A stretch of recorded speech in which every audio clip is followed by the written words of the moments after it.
हर हर महादेव। स्वागत करती हूँ आप सभी का अपने यूट्यूब चैनल पे। फ्रेंड, मैं एक बहुत प्यारा कलसा उठाई गीत लेके आई हूँ। हेलो दोस्त, नमस्ते, प्रणाम। मैं हूँ आपकी वंदना। स्वागत करती हूँ फ्रेंड आप सभी का अपने यूट्यूब चैनल पे।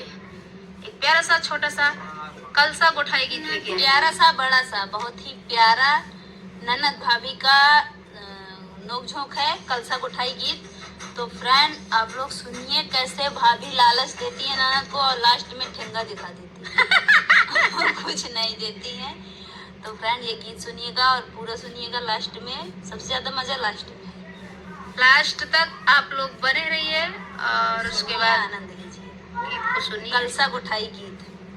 कलसा गोठा जाता है जब, ये तभी गीत गाया जाता है, चाहे लड़की हो चाहे लड़का का शादी हो। हरियारा बसवा काटाया मोरे बाबा, यारे पनावा ना माड़ऊ छवाई रे लाला नवा, यारे पनावा ना माड़ऊ छवाई रे लाला नवा, से ही माड़ऊ बैठे हैं भैया कावने रामा दे देखा बहिनिया के राह रे लाला नवा, अरे देखाई बहिनिया के राह रे लाला नवा, बहिनी बिना हो हमनी का नाही लागई, अरे के मोरा कलसा गोठावई रे लाला नवा, अरे के मोरा कलसा गोठावई रे लाला नवा, बहरे से उठले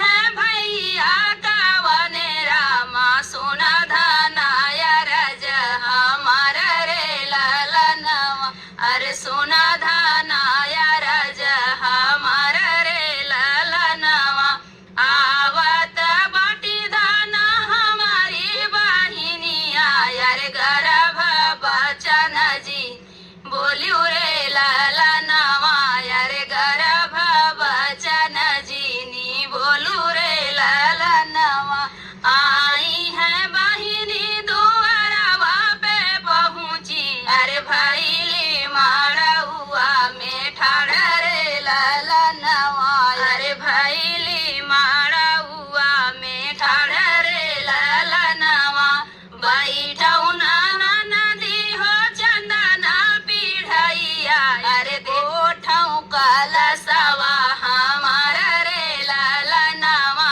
अरे गोठऊ कलसवा हमार रे लाला नवा, कलसा गोठाई भौजी काऊ हमई देबियू, अरे काऊ देबियू हमई उपहार रे लाला नवा, अरे काऊ देबियू हमई उपहार रे लाला नवा, कलसा गोठाई ननदी दे भैसी घड़िया, अरे बेटा बिया ही घर आया वही रे लाला नवा, अरे बेटा बिया ही घर आया वही रे लाला नवा, कलसा गोठाई ननदी दे भाई का गनवा, अरे जब बहुआ घरवा के आवई रे लाला नवा, अरे जब बहुआ घरवा के आवई रे लाला नवा, बेटवा बिया ही जब आई मोरी भौजी, अरे दे देता ने गवा हमार रे लाला नवा, अरे अब दे दने गवा हमार रे लाला नवा, चुप रहा ननदी होया बजनी बोला, अरे पर छऊ दबे हवा पतो हरे लाला नवा, अरे पर छई दा बेटवा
आप लोगों को कैसा लगा कमेंट बॉक्स में बताइएगा। फिर मिलते हैं किसी नए गाने के साथ, तब तक के लिए बाय बाय दोस्तों।